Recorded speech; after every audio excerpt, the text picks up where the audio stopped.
And I think sport really is a breeding ground to experience all kinds of emotions. But what's important is that we don't let our emotions get control of us. We need to manage our emotions. This is one thing that when I work with athletes, we often talk about these coping strategies. How can we manage our emotions? And you might use imagery to do that. So you may picture, okay, what is it that gets really under my skin as a hockey player out there on the ice or in the dressing room? What really agitates me? Can I imagine that scenario happening? And then what is my best way to deal with that?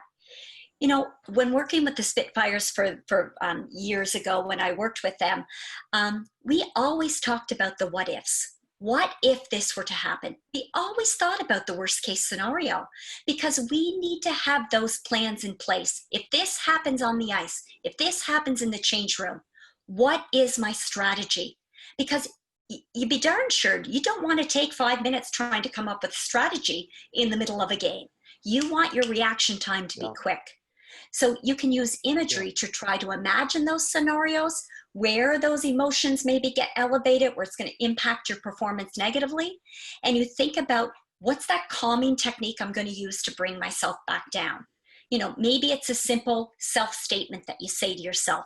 Maybe it's a breathing technique that you use. Maybe it's a calm scene that you imagine. There's various techniques we can use, but you've got to figure out as an athlete, what is the best way for you to manage your emotions? And then picture yourself in scenarios.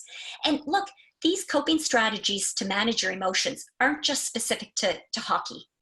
If something happens at school that agitates you or gets your emotions really going, use the strategy there. We transfer many of these skills that we learn in hockey to school, to work, to relationships. So don't just think that these skills, imagery, visualization, managing emotions, goal setting, is specific just to hockey. These are life skills that we use across multiple domains. And the more we practice them in other domains, the more they just happen.